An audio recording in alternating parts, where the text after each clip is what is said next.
오늘도 하루 수고 많이 하셨죠? 네, 고생하셨습니다. 피곤들 하실 텐데 어제 제가 가르쳐 드렸죠? 이렇게 눈도 좀 꼭 누르시고 뺨도 좀 어루만지시고 또 귀도 좀 잡아당기시고 그렇게 좀 피곤을 좀 푸세요.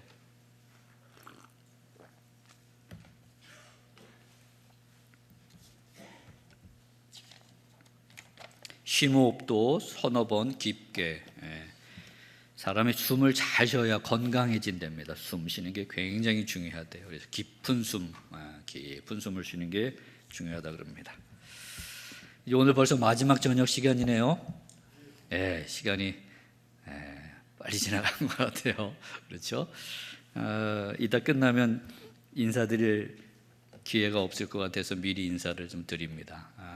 우리 존경하는 안희서 목사님, 한참 후배된 목사 초청해 주셔서 감사드리고 또 잘 섬겨 주셔서 우리 진심으로 감사를 드립니다. 또 우리 부목사님 새벽부터 제 숙소에 와서 픽업하고 신경 써 주시느라고 우리 부목사님 또 전도사님들 섬겨 주셔서 감사하고요. 또 장로님들 섬겨 주시고 특별 찬양도 해 주셨어요. 그렇죠? 너무 감사드리고 권사님들, 집사님들 또 주차, 안내, 두루두루 봉사해 주신 모든 분들에게 진심으로 감사를 드립니다. 또 오늘 찬양대, 우리 여성 찬양대네요. 그렇죠? 시온 찬양대. 찬양을 들으면서 견고한 찬양대구나 그런 느낌을 받았습니다. 믿음의 견고함, 그렇죠? 화음도 아름다웠지만 여러분의 믿음의 견고함을 느낄 수 있었습니다. 견고한 신앙으로 더 하나님께 영광 돌리는 찬양대가 되시기를 주의 이름으로 축원합니다. 또 죄송한 말씀도 좀 드릴게요. 이쪽 줄에 앉아 계신 분들은 좀 죄송해요. 제가 설교를 하다 보면 자꾸 이쪽만 쳐다보죠. 이쪽을 잘 안 쳐다봐서 죄송해요. 저희 교회에서 이쪽에 제가 기분 나쁜 사람들이 좀 앉아 있거든요. 그래서 습관이 됐어요. 이쪽을 잘 안 쳐다보고 이쪽에 예쁜 사람들 앉아 있는 데만 쳐다봐서 몸에 뱄습니다. 이 얘기는 그만큼 제가 부족한 사람이라는 겁니다. 강사로 오면 강사가 뭐 대단해 보이는데 그렇지 않아요. 저는 아주 부족한 종입니다. 이번 집회에 끝나면 저는 잊어버리시고 하나님의 말씀만 여러분 마음에 깊이 새겨지기를 주의 이름으로 축원합니다. 두루두루 잘 섬겨주시고 기도해 주셔서 다시 한번 깊이 감사를 드립니다. 여러분 고맙습니다. 늘 평안하시고 하나님 안에서 승리하기를 주의 이름으로 축원합니다. 네. 한 10년 전쯤인가요? 저희 교회 저보다 몇 살 아래인 남자 집사님이 찾아왔어요. 10년 전이면 제가 한 40 중반쯤 되던 때입니다. 아직 50이 되려면 몇 년 남았어요. 근데 그 집사님은 저희 교회를 다니다가 서울로 이사를 간 집사님이에요. 근데 그 집사님은 좀 신앙생활을 뭐라 그럴까요? 독특하다 그럴까요? 독불장군이라 그럴까요? 또 영적으로도 좀 조심스러웠어요. 나름대로 뭐 기도를 깊이 한다고 하는데 좀 신뢰는 딱히 가지는 않는 그런 부분이 있었습니다. 근데 그분이 느닷없이 찾아온 거예요. 그래서 반갑기도 하고 그동안 어떻게 지냈냐고 그랬더니 뭐 이렇게 저렇게 지냈다고 이야기를 해요. 그래서 오늘은 어쩐 일로 오셨어요? 그랬어요. 그랬더니 자기가 기도를 하는데 제 기도를 하게 됐대요.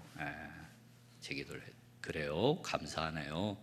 그런데 하나님이 말씀을 하셨대요. 하나님 뭐라고 말씀하셨대요? 그랬더니 목사님, 하나님이요 목사님을 부르신대요.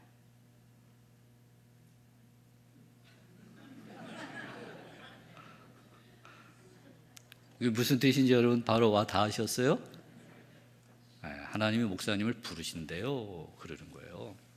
그래서 저도 여러분처럼 멍했어요. 이게 무슨 말이지? 내가 아직 50이 되려면 아직도 멀었는데 지금 창창하게 지금 목회하고 있고 예배당 새로 크게 져서 정말 열심히 사역하고 목회해야 되는 때인데 왜 하나님이 날 부르시지? 그 얘기를 듣고 그렇군요. 근데 왜 나한테는 말씀 안 하시고 왜 집사님한테만 말씀하셨는지는 모르겠네. 알았어요. 저도 기도해 볼게요. 그리고 이제 헤어졌어요. 그리고 한 주간이 온통 하나님이 나를 부르신대. 하나님 나를 부르신대. 부르실 수도 있겠죠. 그렇죠? 오는 건 순서대로 왔어도 가는 건 순서가 없어요. 그렇죠? 그러니 40 중반이라도 하나님이 올라와 그러면 앗소리 못하고 네 그리고 올라가야 되는 게 우리의 인생이에요. 첫 시간 엘리온 하나님, 지극히 높으신 하나님, 모든 것이 죽고 사는 것이 다 누구 손에 있어요? 하나님 손에 있으니 제가 그걸 이렇다 저렇다 할 이유는 없습니다. 그래, 하나님이 날 부르실 수는 있겠다. 오늘 밤에도 하나님이 날 오라 그러실 수도 있겠네. 어떻게 날 부르실래나? 갑자기 쓰러질래나? 교통사고가 날래나? 아니면 내가 무슨 말기암이 나타날래나? 어떻게 부르실래나? 마음이 복잡해요. 그러다가 딱 깨달은 게 주님이 부르시면 내가 갈 준비가 잘 됐나? 그런 질문을 던졌어요. 내가 갈 준비는 돼 있나? 여러분, 우리는 언젠가 가야 되죠? 갈 준비 잘 하고 사시나요? 저는 저희 교인들한테 종종 이야기합니다. 맨날 살 생각만 하지 말고 죽을 생각도 하세요. 그렇게 이야기를 해요. 사람은 늘 살 생각만 합니다. 그러나 우리는 영원히 살지 못해요. 이 땅에서는. 언젠가는 죽음이 우리를 찾아오는 날이 있습니다. 그걸 잘 준비하는 사람이 사실은 진짜 지혜로운 사람이에요. 그래서 내가 갈 준비가 됐나? 내가 주님이 부르신다 그러면 빨리 갈 준비를 해야지. 뭘 준비해야 되나? 여러분, 갈 준비, 뭘 준비해야 완벽한 준비가 되려나요? 노잣돈 좀 준비해야 되나요? 장례식 치를 돈 좀 마련해 놔야 되나요? 전에 저에게 혼자 사시던 이북에서 피난 오셔서 혼자 사시던 할머니가 계셨는데 그 할머니가 500만 원을 준비해 놓으셨어요. 아주 조그만 단칸방에서 사셨는데 그래서 저보고 목사님 저 500만 원 준비해 놓고 있어요. 저 죽으면 이걸로 장례식 치러 주셔야 돼. 그렇게 이야기하셨던 분이 계세요. 장례식 치를 돈이 준비되면 다 되는 건가요? 뭘 준비하면 좋겠어요? 여행을 가더라도 뭘 준비해야 여행을 떠날 수 있습니다. 근데 우리 죽음을 맞이하려면 준비해야 될 게 있을 것 같아요. 뭘 준비하면 돼요? 믿음? 누굴 향한 믿음이에요? 우리 구주 예수 그리스도를 향한 믿음인 줄 믿습니다. 예수님만 믿으면 갈 준비는 완료된 거예요. 할렐루야. 그렇죠? 그게 깨달아졌어요. 다시 한번. 늘 강대상에서 예수 믿고 구원받으라 그러고 예수 믿고 천국 가라 그러고 예수 믿으면 부활한다 그러고 그렇게 설교했는데 그걸 다시 한번 저에게 다시 냉정하게 적용을 하는 시간이 됐어요. 그렇지. 내가 예수 안에 있지. 내가 예수 안에 살다가 예수 안에서 죽으면 주님이 약속하신 대로 천국에 갈 수 있는 거지. 그게 이제 정리가 되니까 마음이 편안해졌어요. 그래서 그래. 내 아내와 내 아이들은 누가 돌봐주실 거예요? 오늘 새벽에 여호와 라라는 이름을 배웠어요. 목자 되신 하나님, 선한 목자 되신 하나님, 당신의 양들을 돌봐주시는 하나님이 선한 목자 하나님이신 줄 믿습니다. 내가 돌볼 수 없어요. 진정으로 돌보시는 분은 선한 목자 하나님이신 줄 믿습니다. 그러니 내 아이들도 자녀들도 선한 목자 하나님이 돌봐주실 거야. 그렇게 또 믿음이 생기면서 편안해졌어요. 그래서 됐다. 하나님이 날 오늘 밤이라도 부르시면 아멘. 그리고 가야지. 그리고 준비를 단단히 했어요. 일주일쯤 지났는데 그 집사님이 또 찾아왔어요. 목사가 이런 소리 하면 안 되는데 꼴도 보기 싫어요. 그래서 이렇게 먼 산 쳐다보면서 오늘은 어쩐 일로 오셨어? 그렇게 물어봤어요. 그리고 대화를 나누는데 목사님 제가 기도하는데 하나님이 말씀하셨어요 그러더라고요. 왜 나한테는 안 하시고 왜 그 집사한테만 말하시는지 모르겠어요.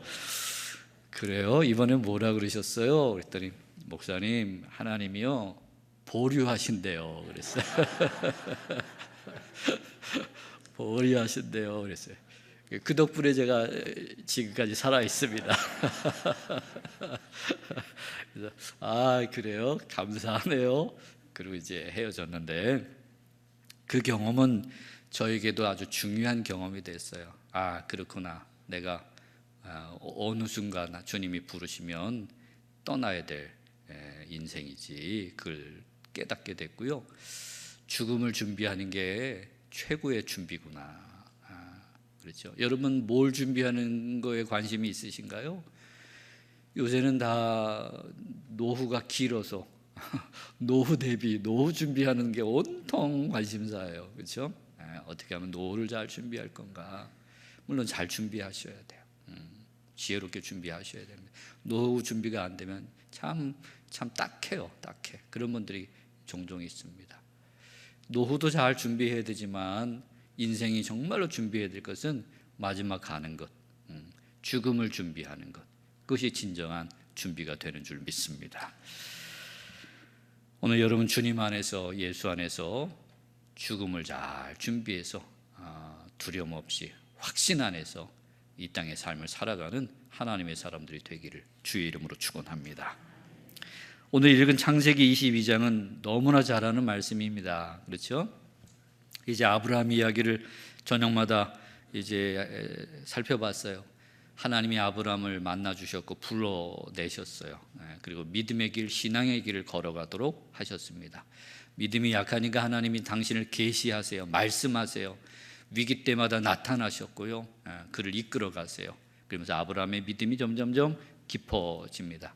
첫날 배웠던 이름이 엘리온, 지극히 높으신 하나님. 둘째 날은 아도나이, 좋은 주인이신 하나님. 그렇죠? 어제 저녁에는 엘샤다이, 전능한 하나님. 그렇죠? 이런 하나님을 배우면서 아브라함의 믿음이 점점 깊어졌어요. 아브라함이 맨 처음에 하나님이 나를 따라와라 그러셨을 때 갈 바를 알지 못하고 출발합니다. 그리고 오직 말씀을 따라갔대요. 말씀을 따라갔대요. 그게 신앙생활이라고 말씀을 드렸어요.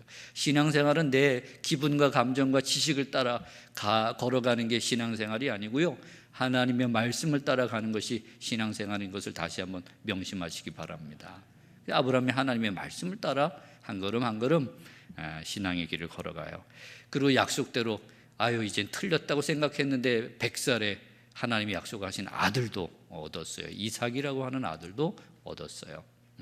그리고 이제 인생을 더 살아가는데 아마 이삭이 요새로 하면 중고등학생쯤 됐을래나요?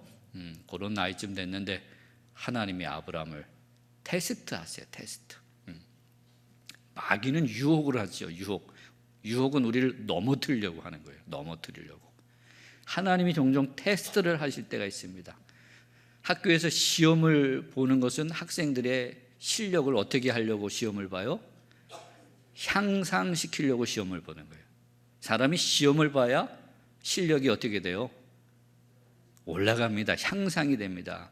시험 날짜가 잡혀야 벼락치기를 하든 뭘 하든 뭘 해요? 공부를 해요. 시험이 없으면 공부 하나요? 안 하나요? 안 합니다. 저 같아도 안 하죠. 근데 시험이 있으면 학생들도 공부를 해요. 그러면서 실력이 향상이 되는 거예요. 그래서 시험 보는 게 괴롭지만 시험은 유익한 거죠. 하나님은 그런 시험을 우리에게 하실 때가 있어요. 아브라함의 믿음을 하나님이 테스트하시는 일을 하세요. 근데 이 시험이 어마어마해요. 지금 우리가 생각해 보면 이런 시험이 있다니 할 정도로 엄청난 시험입니다. 무슨 시험이에요? 100살에 얻은 아들, 하나밖에 없는 아들이죠. 아브라함과 이 사라 사이에서 나온 아들은 하나밖에 없어요. 하나님이 약속하신 아들이에요. 그 아들을 뭐 하래요? 제물로 바치려 됩니다. 제물. 세상에 이런 어려운 시험이 어디 있어요? 그렇죠? 요새는 좀 덜하지만 옛날에는 자식은요 부모의 미래예요. 미래. 요새는 나이 드셔서 자식 떡 볼 생각하시는 분은 있나요? 없나요? 없으시죠? 없으셔야 돼요, 여러분. 자식들 믿었다가 큰 코 다칩니다. 아셨죠? 근데 옛날에는 자식은 부모의 미래예요, 미래. 근데 이삭이 없어지면 아브라함의 미래도 없어지는 겁니다. 망하는 거예요, 망하는 거. 하나님이 테스트하세요. 네 아들 이삭을 바쳐. 근데 참 더 놀라운 거는요, 이 시험도 놀랍지만 아브라함의 행동이 그 다음에 놀라워요. 아브라함이요, 그 명령을 받고는 아침 일찌감치 일어나서 준비해서 출발합니다. 아니, 아들 잡는 일이 이게 아침 일찍부터 일어나서 할 일이냐고요. 그렇죠? 근데 믿음이 있는 사람은 주저함이 없어요. 하나님에 대한 믿음이 있는 사람은 하나님의 말씀 앞에 주저함이 없습니다. 그래서 아브라함은 주저함이 없어요. 그래서 새벽부터 일어나서 준비해가지고 하인 둘과 나귀에다가 장작을 싣고 아들을 데리고 그리고 출발했어요. 성경에 보니까 며칠을 걸었냐면 3일을 걸었어요. 이 3일이라고 하는 것도 우리나라도 그렇고 성경에서도 그렇고 참 의미가 있는 날이에요. 3일이 지나야 진위가 드러나요. 진심인지 거짓인지를 드러내는 시간, 그게 며칠이에요? 3일입니다. 그래서 사람이 죽어도 진짜 죽었는지 살았는지 확인하는 게 몇이에요? 3일장 보통 하잖아요. 그렇죠? 그게 진위, 진짜인지 거짓말인지, 아브라함이 지금 순종하려고 하는 게 진심인지 거짓된 것인지 아마 그걸 알게 하려고 하셨는지 모르겠지만 3일을 걸어갔어요. 3일. 아브라함의 마음이 믿음이 진실하지 않았으면 중간에 에이 안 되겠다 돌아가자 아마 이랬을지 모르겠어요. 그러나 3일 길을 잘 걸어옵니다. 그리고 하나님이 명하신 산에 도착했을 때에 하인들은 산 밑에서 기다려라. 그리고는 아들을 데리고 올라가죠. 아브라함이 올라갈 때 의미심장한 이야기를 합니다. 우리가 다시 돌아올 테니 너희는 여기서 기다려라. 아브라함은 믿음이 있었던 것 같아요. 하나님이 이 아들을 데려가시지는 않을 거다. 아마 그런 믿음이 있었을 것 같아요. 그러니까 우리가 돌아올 테니까 기다리고 있어라. 그리고 데리고 올라가요. 이삭이 올라가면서 이상해요. 아버지 손에 칼이 있고 불이 있어요. 그리고 자기 등에는 장작이 메어져 있어요. 보통 제사를 드리면 양을 한 마리 끌고 가는데 양이 안 보여요. 그래서 아버지 불도 있고 나무도 있는데 제물로 드릴 양은 어디 있어요? 그랬더니 오늘 말씀해 보니까 아브라함이 뭐라고 대답해요? 하나님이 친히 준비하셨을 거야. 내 신앙의 여정을 보면 하나님이 뭔가 명령을 내리시면 반드시 하나님이 뭐 하고 계셨어요? 준비해 놓으신 게 있다는 거예요. 이 믿음이 여러분 안에 있게 되기를 주의 이름으로 축원합니다.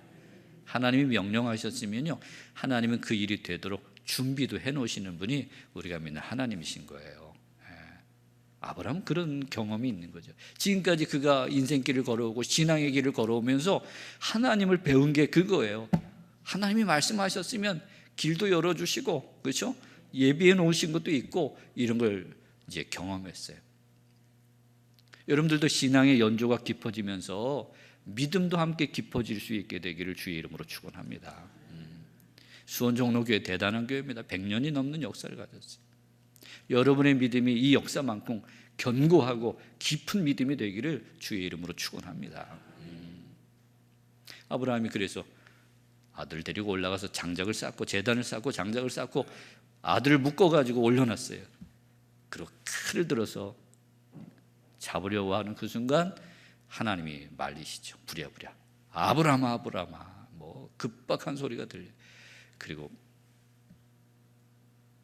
그 아브라함이 이삭을 잡는 성화가 있어요. 성화 그림.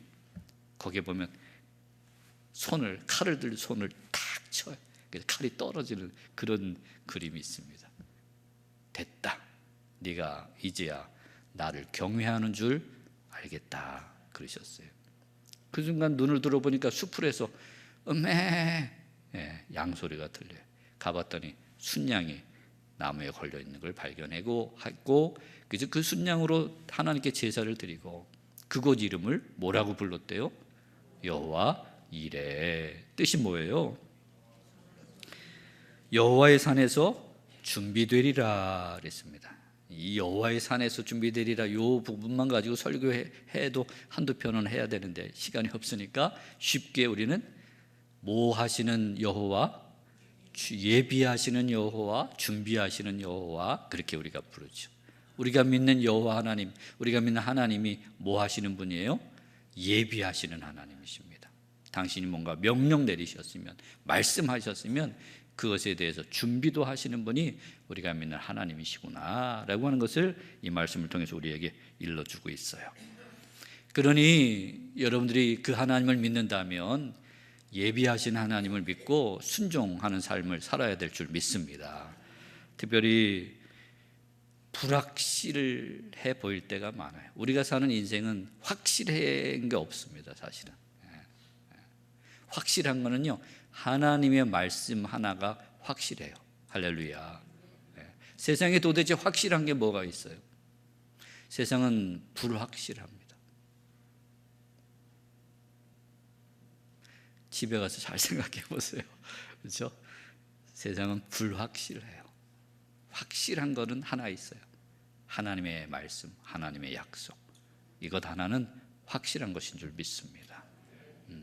그 믿음이 있으면 하나님의 말씀 앞에 우리는 주저함 없이 길을 나서고 자기를 들여 순종하는 삶을 살게 될 줄 믿습니다.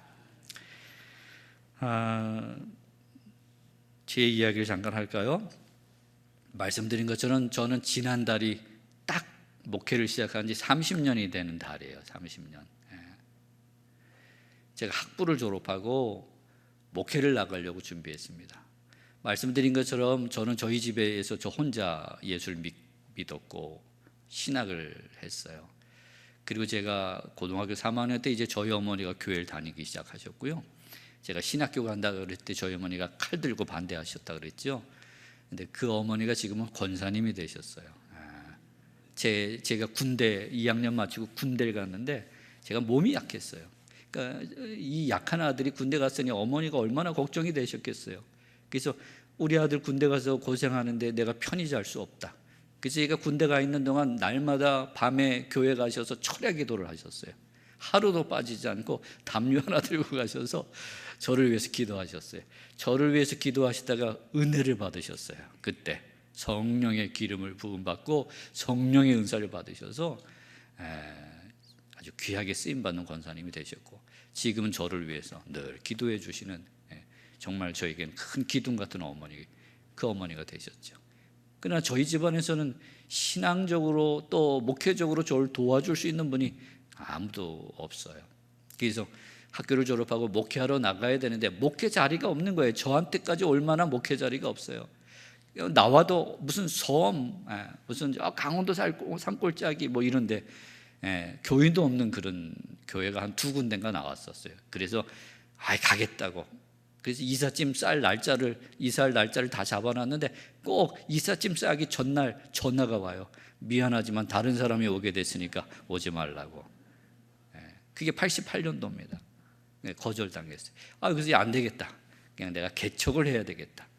저는 고향이 인천이고요. 그래서 늘 인천에서 자랐어요. 학교는 서울로 다녔어요. 저희 어머니가 저한테 기대가 커서 공부는 서울 가서 해야 된다. 그래가지고 서울로 저를 보내서 서울에서 공부하고 통학도 하고 그랬죠. 그래서 인천하고 서울밖에는 몰라요. 그래서 목회를 해도 그 근처 어디서 개척을 해야 되겠다. 그래서 그때 신문을 보니까 광명시가 개발이 되던 때예요. 광명시가 아파트 단지가 막 들어오던 때. 그래서 여기다가 개척을 하면 되겠다. 그래서 거길 6개월 동안 매일같이 버스를 타고 가서 돌면서 기도하고 개척 자리를 찾았어요. 그래서 개척 자리를 한 군데 찾아가지고 여기다 개척하면 좋겠다. 그래서 여기 지방 감리사님이 누구신가 알아서 전화를 드렸어요. 6개월 동안 제가 기도하고 했던 거예요. 그때 감리사님이 제 전화를 받더니 거기가 위치가 어디냐고, 어디쯤이라고 그랬더니, 그러면 우리 지방은 원칙이 있는데 개척하려고 하는 교회, 가까운 교회 2교회 목사님이 개척을 허락하면 개척을 할 수 있지만 허락을 안 하면 안 된다는 거예요. 그래서 알겠다. 그래서 전화번호를 받아가지고 첫 번 목사님한테 전화를 드렸어요. 목사님, 제가 이래서 개척을 하려고 그러고 위치가 어디쯤입니다. 목사님, 네 교회랑 가까이 있는 것 같습니다. 개척을 허락해 주십시오. 그 목사님이 한마디로 안 돼, 미안하지만 안 돼, 그리고 전화를 끊으셨어요. 6개월 동안 애를 썼는데 막혔어요. 얼마나 허망한지 모르겠어요. 그 광명시 가면 이렇게 산이 있어요. 산. 무슨 산인지 모르겠지만 높지는 않은 산이. 그 산 꼭대기에 올라가서 손 들고 기도하고 그랬거든요. 하나님, 제가 여기다 개척하려고 그러는데 도와주세요. 근데 막혔어요. 거절당했어요. 낙심이 크죠. 그 해에는 뭘 해도 안 되던 해예요. 제가 그 해 학부 졸업하고 대학원 시험 봤는데 제 평생에 떨어져 본 시험이 그때 시험이에요. 공부를 열심히 안 했으니까 떨어진 게 틀림이 없겠지만 어찌됐든 대학원 시험 떨어지는 것부터 해서 목회 자리 거절당하고 개척 자리 거절당하고, 그래서 그 목회 자리 나온다 그랬을 때 제가 있던 교회에다가 인사했거든요. 저희 이제 목회 나갑니다. 한 번도 아니고 2번이나 인사했거든요. 그래서 그 교회를 나갈 수도 없어요. 이제 나가면 왜 또 왔냐 그러거든요. 교회도 나갈 수가 없는 거예요. 사역도 다 내려놨으니까. 시간이 있으니까 운전면허 딴다고 운전 연습을 했어요. 제 친구의 유혹에 빠져서 학원을 안 다녀도 된대요. 우리 친구 아버지가 택시기사셨는데 자기 아버지 쉬는 날 그 택시로 연습 몇 번만 하면 붙는데, 여기도 혹시 야매 좋아하시는 분 계신지 모르겠어요. 야매로 하면 시간도 돈도 이 결과도 별로 좋지 않을 때가 많아요. 그래서 제가 면허 시험을요, 제가 이래봬도 운동신경이 좋은 사람입니다. 초등학교 때 탁구 선수였어요. 서울시에서 제가 준우승까지 했던 사람입니다. 운동신경이 있어요.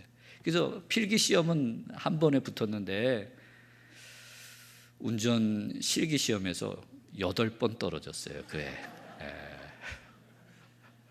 나중에 밥맛이 다 없더라고요. 그 원서를 받아요. 그럼 거기다 수입인지를 붙이거든요. 맨 처음에 받은 원서에 수입인지를 붙이는 게 모자라서 하나를 더 받아가지고 덧대가지고 이 수입인지를 더덕더덕 붙인 걸 들고 다녔어요. 얼마나 자존심이 상하든지. 자, 그냥 그 해는 뭘 해도 안 됐어요. 뭘 해도.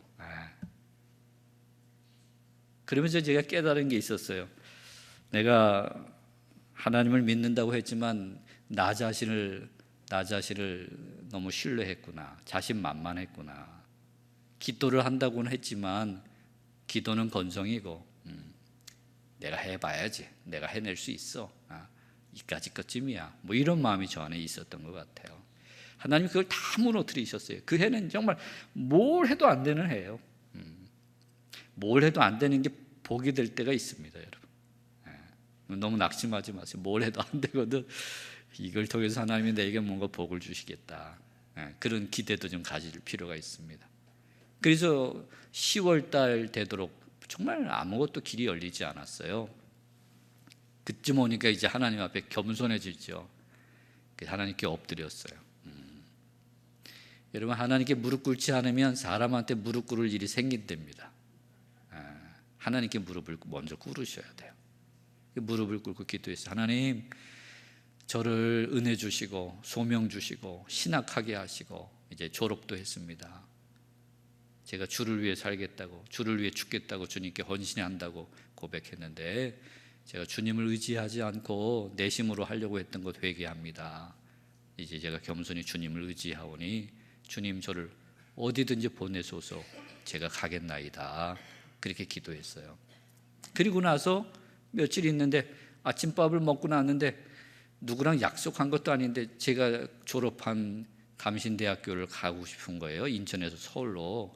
약속한 것도 없는데. 그래서 제 아내 보고 나 학교 좀 갔다 올게. 벌써 졸업한 지 1년이 다 돼가는데. 그래서 학교에 올라갔어요. 학교에 올라가서 딱 마당에서 제 동기를 만났어요. 그 친구가 저를 만나면서 첫 마디가 야, 웅소가 너 목회 나갔냐? 그래. 아직 못 나갔다고. 그래? 그러면 너 송탄에 어떤 교회, 지하실 교회가 있는데, 개척 교회가 있는데 거기 목사님이 외국으로 나가면서 그 교회가 문을 닫을 것 같대. 근데 네가 다시 가서 그걸 붙잡고 시작하려면 할 수 있는 그런 교회가 있는 것 같아. 나보고 오라 그랬는데 나는 미국에 공부하러 가야 되니까 너 가볼래면 가볼래? 그러더라고요. 그때는 찬밥 더운 밥 가릴 때가 아니에요. 그래서 알았다고. 하나님께 말씀드린 것도 있고 어디든지 보내시면 제가 가겠습니다. 그랬으니까 연락처를 받아가지고 집에 왔어요. 송탄이래요. 송탄. 도대체 송탄이라는 데가 어딘가. 왜냐면 저희가 가본 적도 없는 동네예요. 그래서 지도책을 펴서 송탄이라는 데를 찾아봤어요. 그랬더니 지도에 나오더라고요. 그리고 먼저 목회하시던 목사님하고 통화를 하고 약속을 하고 이제 수요일 날 송탄에 내려갔어요. 요새 날씨가 갑자기 쌀쌀해졌죠. 제가 내려갔던 그날이 날씨가 갑자기 쌀쌀해졌어요. 그래서 혹시 교인들이 있으면 인사한다고 얇은 양복을 입고 갔던 것 같아요. 여름 양복을. 근데 날이 추워지니까 하루 종일 달달달달달 떨었어요. 그리고 30년 전에 송탄은 제가 저희 교인들한테도 아주 솔직하게 얘기합니다. 동네가 후졌어요. 저는 인천하고 서울을 왔다 갔다 했었으니까 송탄이라는 데를 가보니까 정말 이런 후진 동네가 다 있구나. 그리고 제가 꼭 얘기합니다. 교인들한테 미안하다고 그렇게 얘기해서. 그게 내 솔직한 심정이었다고. 동네도 후졌고요. 날씨는 추웠어요. 그 목사님하고 인사를 나누고 송탄을 한 바퀴 돌아보고 지하실 교회로 다시 들어왔어요. 수요일이니까. 그 목사님은 이제 떠나셨고 혹시라도 누가 예배 드리러 오면 같이 예배나 드려야 되겠다. 그리고 기다렸는데 아무도 오지를 않았어요. 그래서 혼자 기도하고 버스를 타고 집으로 인천으로 돌아오는 거예요. 오면서 마음에 아유 가지 말아야 되겠다. 거기 가지 말아야 되겠다. 그렇게 생각하고 집으로 돌아갔어요. 근데 하나님이 자꾸 기도할 마음을 주세요. 너 그래도 기도해봐야지. 가는 거가 가는지 안 가는지에 대한 하나님의 뜻은 좀 물어봐야 되지 않겠나.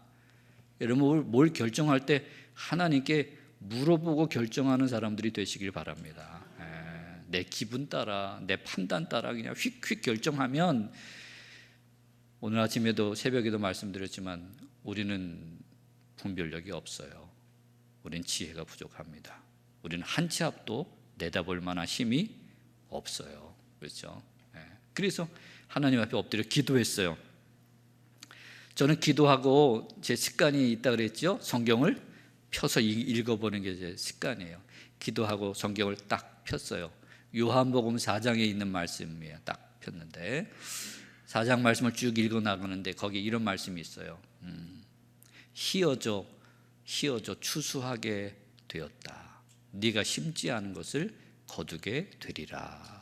이런 말씀이 있는데 그 말씀을 읽는데 마음이 뜨거워지는 거예요.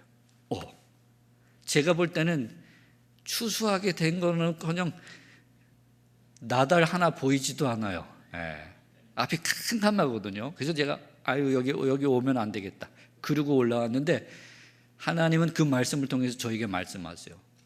너 보이지 않지? 그러나 희어져 뭐 하게 됐대요? 추수하게 됐어. 네가 심지 않은 걸 거두게 될 거야. 그러니까 너 용기를 내서 가봐. 그렇게 말씀하시는 것처럼 느껴졌어요. 그래서 이게 하나님 뜻이 있구나. 그래서 이제 결심하고 송탄에 내려가서 목회를 시작했습니다. 그랬더니 정말 하나님이 예비해 놓은 사람들이 있더라고요. 아는 사람 한 명도 없는 곳에 내려갔고, 그 교회가 전임자가 목회하시면서 대부분 가족들이 좀 나왔어요. 근데 그분들이 그 목사님 떠나시니까 본래 다니던 교회로 다 복귀했죠. 그죠? 교인들이 남아있는 교인들이 없어요. 그런데 하나님이 예비해 놓은 사람들을 만나게 하셨어요. 한 번도 만난 적이 없던 사람들인데 하나님이 보내주시더라고요. 그래서 정신없이 30년을 달려왔는데 정말 하나님이 많은 사람들을 보내주셨어요. 많은 영혼들을 보내주셨어요. 그래서 요새는 자다 말고 이렇게 꼬집어 볼 때가 있어요. 이게 꿈인가 생신가.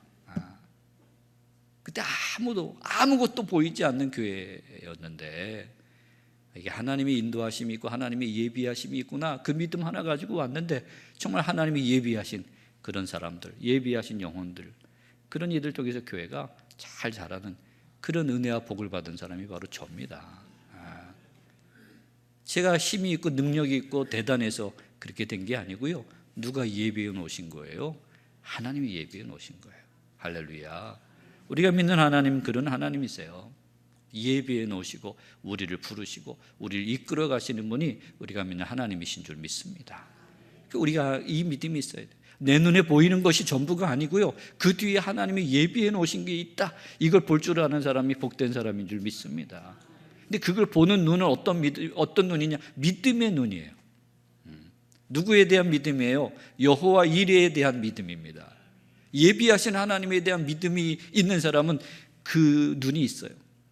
그 너머 뒤에, 하나님의 약속 뒤에, 하나님의 명령 뒤에 하나님이 예비해 놓으신 것을 보는 그런 복된 눈을 가진 사람이 되는 줄 믿습니다. 저는 목회를 하면서 이런 하나님의 예비하심을 수도 없이 경험해요. 한 번은 이런 일도 있었어요. 저희 평택 지역에 중고등학교 중에 미션 스쿨이라 그러죠. 예수 믿는 기독교 계통의 학교들이 있어요. 그런 학교들에서 종종 설교를 해달라고 요청이 들어옵니다. 처음에는 너무 좋아가지고 갔다가 어마어마한 상처를 받고 돌아왔어요. 학교 가서 설교하면요, 아이들이 듣지를 않아요, 설교를. 고등학교 아이들은 한 번은 반에 들어가서 설교하는데 뒤에 앉은 애들이 제가 설교하는데 도시락을 까먹고 있더라고요. 세상에. 어떤 때는 지역에 있는 대학에 가서 설교한 적도 있어요. 거기 교목 목사님이, 제가 갔더니 예배 들어가기 전에 저한테 이야기하더라고요. 목사님, 학생들이 목사님을 절대로 쳐다보지 않을 겁니다. 그래도 시험에 들지 마세요. 귀는 아마 듣고 있을 겁니다. 그래요. 그래서 그게 뭔 말인가 그랬어요. 그랬더니 대학생들은 채플 시간에 스마트폰을 보고 있어요. 제가 설교하는데.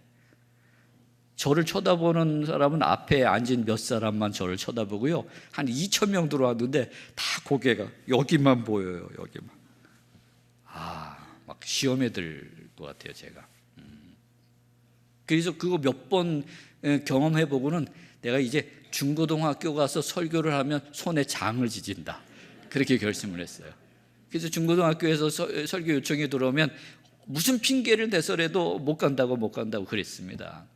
근데 한 번은 전화가 왔어요. 중고등학교의 교장 선생님이 전화를 했어요. 장로님이신데. 그 대화를 하다가 자기네 학교에 와서 설교를 해달라는데, 그날 제가 정신이 나갔는지 저도 모르게 알겠다고 대답을 한 거예요. 그리고 전화를 끊고 나서는 아이고, 내가 무슨 짓을 한 거야, 내가 무슨 대답을 한 거야, 큰일 났어요.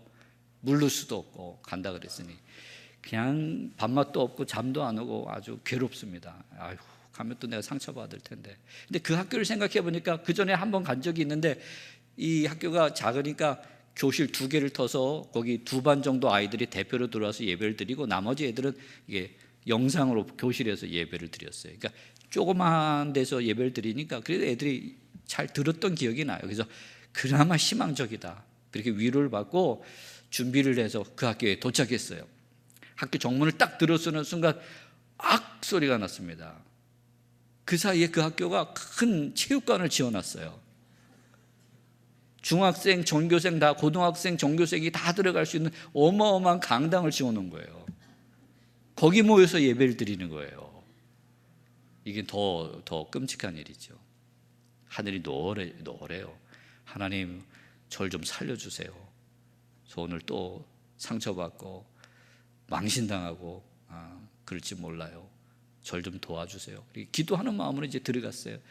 들어갔더니 앞에는 중학생 애들이 잔뜩 앉아있고 뒤에는 고등학교 아이들이 앉아있습니다. 막 웅성웅성 떠드는 소리가 들려요. 큰일 났다, 주님 살려주세요. 그렇게 기도하면서 이제 설교 시간이 됐어요. 근데 제가 설교를 하는데 이게 웬일이에요? 애들이 조용한 거예요. 잘 듣는 거예요. 이야, 드디어 내 설교의 내공이 깊어졌구나. 이 중학생 애들이라고 안 하고요, 중학생 놈들이라 그래요.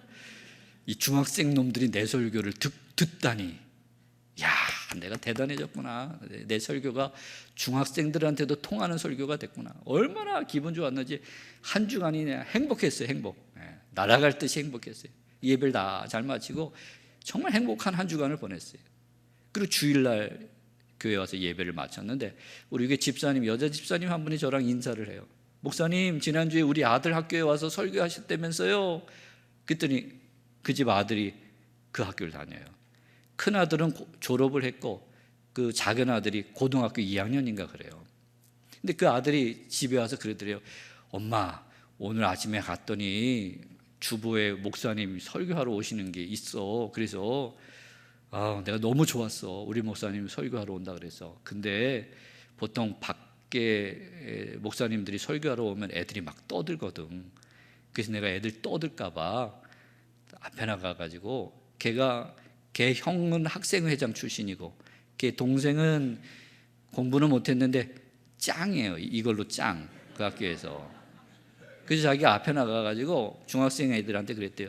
오늘 우리 교회 담임 목사님 오셔서 설교하실 텐데 떠들면 알지? 그리고 자기는 이제 뒤에, 고등학생이니까 뒤에 가서 앉아가지고 고등학교 아이들 단돌이 한 거예요. 누가 떠들면 인상 쓰고 막 조용히 하라고. 어쩐지 조용하더라고요, 애들이. 그 집사님이 그러는 거, 자기 아들이 그렇게 했다는 거예요. 그러면 그렇지, 중학교 애들이 그렇게 조용할 수가 없어요. 그래서 제가 그때 깨달았어요. 내심으로 목회하는 게 아니구나. 내심으로 목회하는 게 아니구나. 하나님이 누군가 날 도와줄 사람들 곳곳에 심어 놓으셔가지고 그 이들의 도움을 통해서 내가 목회하는 거구나. 하다못해 저 고등학교 아이를 통해서도 그 아이를 준비해 놓고 하나님이 나를 도와주시는구나. 그때 깨달았어요. 내가 지금 큰 교회를 목회하고 있지만 이게 내 힘이 아니었구나. 그리고 이게 돌아보니까 새벽마다 나와서 기도하시는 할머니 권사님, 저분 덕분인 것 같기도 하고, 그렇죠? 날마다 교회 와서 낙엽 쓸고 청소하고 하시는 우리 집사님들, 그분들 덕분인 것 같기도 하고, 수많은 하나님의 예비하신 사람들 통해서 제가 지금까지 목회를 해왔다는 걸 깨달았어요.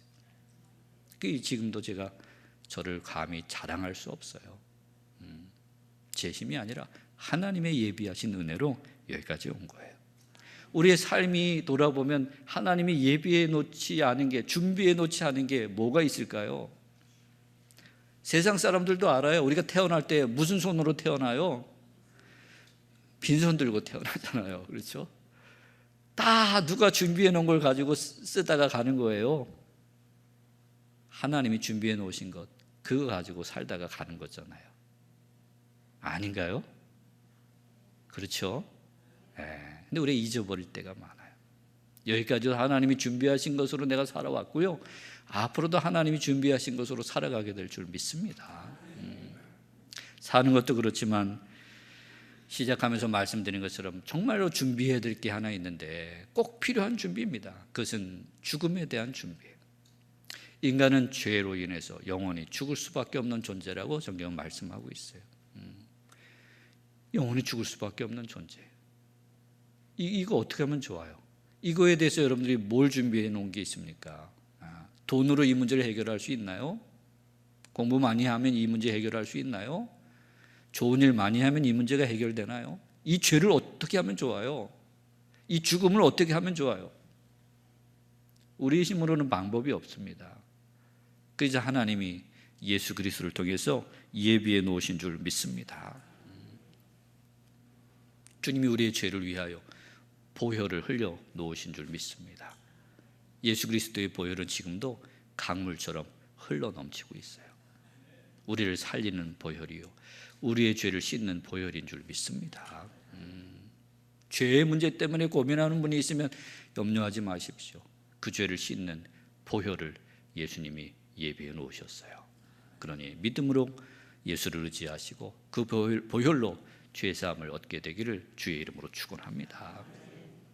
죽음의 문제도 마찬가지입니다. 영원히 죽을 수밖에 없는 우리를 위하여 예수 그리스도께서 자기의 생명을 우리에게 내어주셨어요. 누구든지 예수 믿는 사람은 구원을 얻고요, 그 이름을 부르는 자는 영생을 얻게 되는 줄 믿습니다. 영원한 생명을 예수님이 우리를 위하여 예비해 놓으셨어요. 요한복음 14장에 보면 너희는 마음에 근심하지 말아라. 하나님을 믿으니 또 나를 믿으라. 내가 너희를 위하여 거처를 예비하러 간다 그러셨어요. 할렐루야. 우리를 위하여 거처를 예비해 놓으신 분이 예수 그리스도세요. 그분이 바로 여호와 이레신 줄 믿습니다. 갈 곳이 있는 사람은 복된 사람인 줄 믿습니다. 우리 인생은 성경에 보니까 나그네의 인생길이래요. 나그네는 떠나야 되는 게 나그네예요.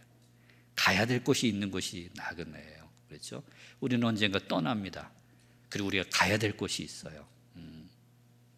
그 가야 될 곳을 예비해 놓으신 분이 우리 주님이신 줄 믿습니다. 제가 이번에 와서 장례식 이야기를 잠깐 했지만 저는 입관식 할 때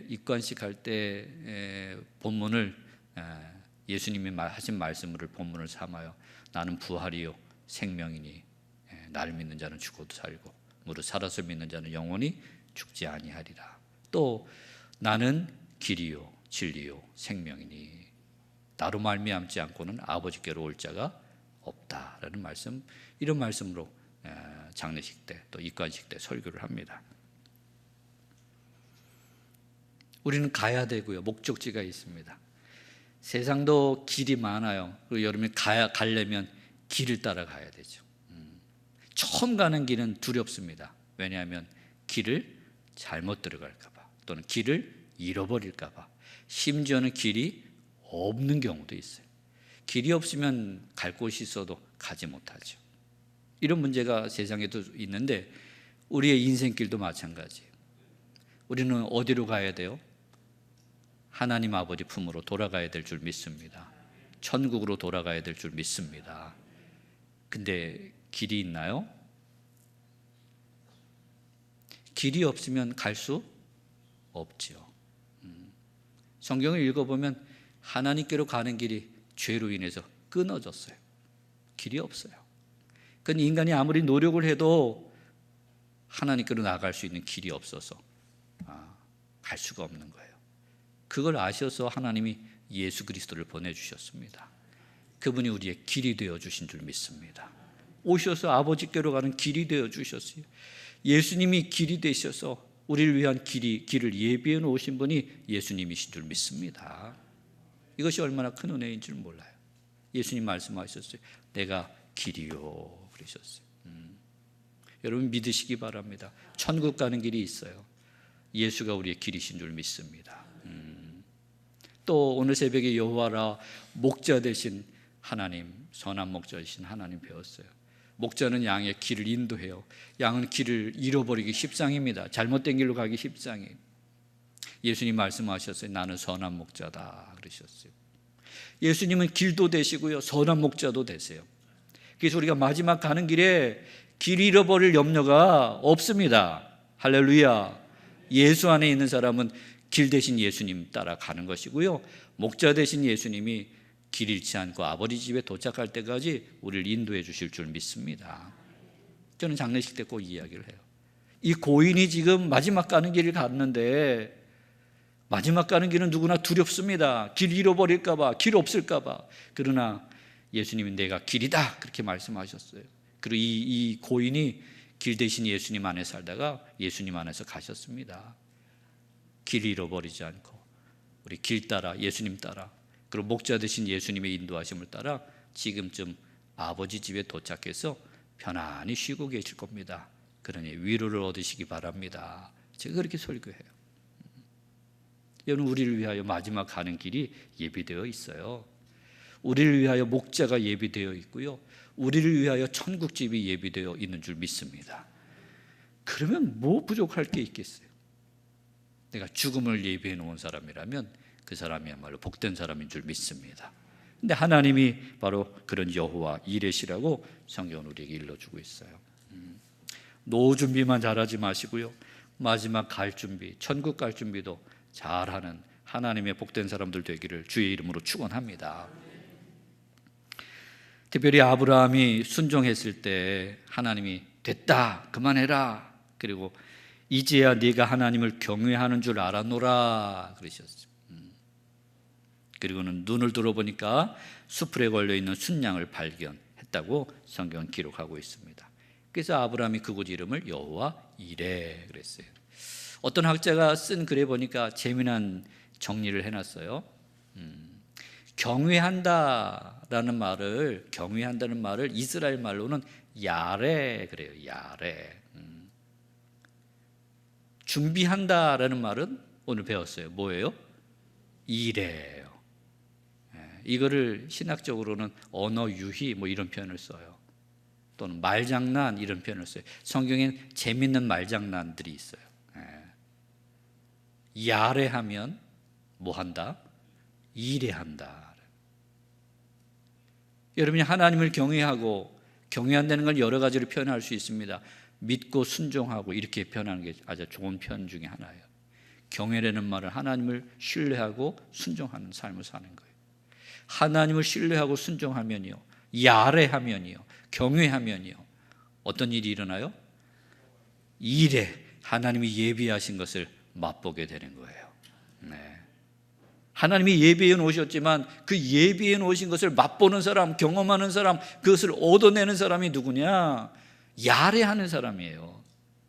하나님을 경외함으로 하나님을 신뢰하고 순종하는 사람, 하나님을 사랑하고 하나님을 좋아하고 기뻐하는 사람, 이런 사람들이 하나님이 예비하신 것을 얻게 되는 줄 믿습니다. 오늘 아브라함은 하나님을 경외함으로 야레했어요. 하나님을 경외함으로 순종했어요. 그랬더니 하나님이 예비해 놓으신 것, 이레해 놓으신 것을 그에게 보여주셨습니다. 오늘 수원종로교회 교우들도 하나님을 향한 경외심이 더 깊은 믿음이 있게 되기를 주의 이름으로 축원합니다. 그때 여러분 삶 속에 이레해 놓으신 하나님의 예비하신 것이 맛보아지는 그런 복이 임하게 될 줄 믿습니다. 아브라함이 거침없이 순종했지만 신약 성경에 보면 바울도 거침없는 순종이 그에게 있어요. 성령의 인도하심을 따라 두려움 없이 거침없이 순종하며 복음을 전했던 사람이 사도 바울이에요. 어떻게 그렇게 할 수 있을까? 고린도서에 보니까 이런 말씀이 있습니다. 사람이 감당할 시험 밖에는 너희에게 당한 것이 없나니 오직 하나님은 미쁘사 너희가 감당치 못할 시험 당함을 허락지 아니하시고 시험 당할 즈음에 또한 피할 길을 내사 너희로 능히 감당하게 하시느니라. 아멘, 할렐루야. 아브라함은 이런 믿음이 있었어요. 하나님은 시험 주시는데 감당할 만한 시험을 주셔. 그리고 시험 당할 때쯤 되면 뭘 하세요? 피할 길, 예비해 놓으신 피할 길을 열어주신다는 거예요. 그러니까 바울은 두려움이 없는 거예요. 시련이 오고 환난이 오고 시험이 와도 거침이 없어요. 바로 이런 믿음입니다. 더 깊은 믿음이에요. 여러분이 여기까지 믿음으로 달려오셨지만 앞으로 더 깊은 믿음으로 하나님을 경외하고 하나님을 신뢰하고 하나님의 뜻에 순종하는 하나님의 사람들이 되기를 주의 이름으로 축원합니다. 말씀드린 것처럼 이 하나님의 이레를 경험하는 것은 믿음의 눈을 가지고 봐야 돼요. 나를 위하여 예비해 놓으시는 하나님에 대한 이 믿음, 그래야 하나님 예비하신 것을 봐요. 이미 얻은 것처럼 여기고 사는 거예요. 그게 믿음이죠. 제가 지금 안경을 쓰고 있는데 제가 눈이 굉장히 좋았었는데 몇 년 전부터 이제 노안이 오면서 이 안경을 쓰지 않으면 글을 못 읽게 됐습니다. 눈이 막 나빠질 때 스트레스를 좀 많이 받았어요. 눈 나빠지면 안 되는데 성경 읽는데도 불편하고 책 읽는데도 불편하고 또 교인들 이렇게 누가 좋는지 안 좋는지 이렇게 잘 봐야 되는데 이것도 잘 못 볼 것 같고 그래서 고민이 많았어요. 근데 그때 제가 마침 미국 교회 탐방할 일이 있어서 미국에 다녀온 적이 있습니다. 그래서 이제 그때 막 안경을 쓰기도 하고 벗기도 하고 그랬어요. 막 이제 나빠지기 시작할 때니까. 근데 이제 미국에 도착하면 시간이 여기랑은 반대니까 여기 낮이면 거기는 밤이고 여기가 밤이면 거기 낮이잖아요. 그러니까 거기 밤에 자려고 누웠는데 한국 시간으로는 낮이니까 잠이 와요, 안 와요? 안 오는 거예요. 아무리 잘라 그래도 막 자다 깨다 그래서 아유, 이게 잠이 안 올 바야 일어나서 설교 준비나 좀 해야 되겠다. 그리고 가지고 간 이 아이패드라 그러죠, 조그만 컴퓨터 같은 거, 그거를 이제 켜서 보려고, 이제 제 아내는 자니까 불 켤 수 없고 그것만 살짝 켜서 한쪽 구석에서 이제 설교 준비를 한다고 앉았어요. 그리고 이제 그걸 보려면 안경을 써야 되니까, 이게 자다가 깼으니까 이제 탁자에 있는 안경을 하나 집어서 썼습니다. 방은 깜깜하죠. 그리고 그거 하나만 밝아요. 근데 아무리 눈을 비비고 봐도 이 화면이 뿌옇고 어두워요. 이게 컴퓨터가 이게 잘못된 건가? 그러니까 자꾸 만져도 컴퓨터는 이상이 없는 것 같아요. 근데 자꾸 들여다보면 뿌옇고 흐리고 그래요. 그래서 큰일 났구나. 내 눈이 이게 미국까지 와서 완전히 눈이 망가졌구나. 이제 목회도 못하겠다. 이거 어떻게 하면 좋은가? 어떻게 하면 좋은가? 낙심이 됐어요. 혼자 앉아가지고 눈 나빠지니까. 나이 드시면 여기저기 아프고 병들면 슬퍼지잖아요. 그러시죠? 네. 그 심정이 되더라고요. 아유, 눈 나빠져서 이제 목회도 제대로 못하는 거 아닌가? 낙심이 됐어요. 그래서 안경을 벗고, 눈이 나빠져서 어떻게 해요? 하나님 제 눈 좀 고쳐주세요. 이렇게 눈을 비비고 이렇게 봤어요. 그랬더니 탁자에 안경이 2개가 놓여 있어요. 하나는 낮에 쓰고 다니던 선글라스고요, 하나는 돋보기였어요. 자다 일어나서 깜깜한 중에 안경 쓴다고 하나를 집어서 썼는데 선글라스를 제가 쓴 거예요. 그리고는 화면을 들여다보니까 침침하고 어둡고 흐릴 수밖에 없죠. 아무리 눈을 끔뻑거려도 애를 써도 보이지가 않는 거예요. 그때도 깨달았어요. 이게 안경 하나 잘못 써도 보이는 게 다르구나. 그렇죠? 믿음의 눈은 그런 것 같아요. 무슨 일을 만났어도 믿음으로 그 일을 바라보느냐, 그렇지 않느냐. 내 삶을, 내 인생을, 내 미래를, 심지어 내 죽음을 믿음의 눈으로 보는 사람은 달라요. 죽음이 와도 두려울 게 없습니다. 내 죽음을 예비해 놓으신, 천국을 예비하시고 부활을 예비하시고 생명을, 영원한 생명을 예비해 놓으신 우리 주님, 그 주님의 예비하심을 믿음의 눈을 가지고 있는 사람들은 보게 될 줄 믿습니다. 두려울 게 없어요. 오늘 수원종로교회 교우들이 두려움 없는 믿음을 갖게 되기를 주의 이름으로 축원합니다. 요새는 교인들이 믿음이 약해져서 뭘 해도 두려워요. 뭘 해도 불확실한 거예요. 확신이 없어요. 뭘 해도 어려울 것 같고, 뭘 해도 안 될 것 같고, 뭘 해도 틀릴 것 같고, 불확실함이 우리의 마음을 사로잡았어요. 그러나 오늘 성경은 우리에게 일러주고 있습니다. 우리가 믿는 하나님이 여호와 이레시라는 거예요. 하나님을 믿고 따라가는 사람들에게 그 앞길에 하나님이 예비해 놓으시는 하나님이시라고 우리에게 일러주고 있어요.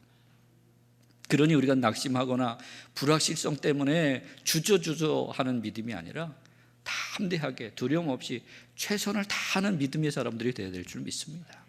무슨 일을 닥쳐도 최선을 다하는 사람이 되면 그것이 바로 하나님을 경외하는 믿음이고요, 그런 경외하는 믿음, 야레의 믿음을 가질 때 하나님이 예비하신 이레를 경험하는 복된 교회가 되는 줄 믿습니다.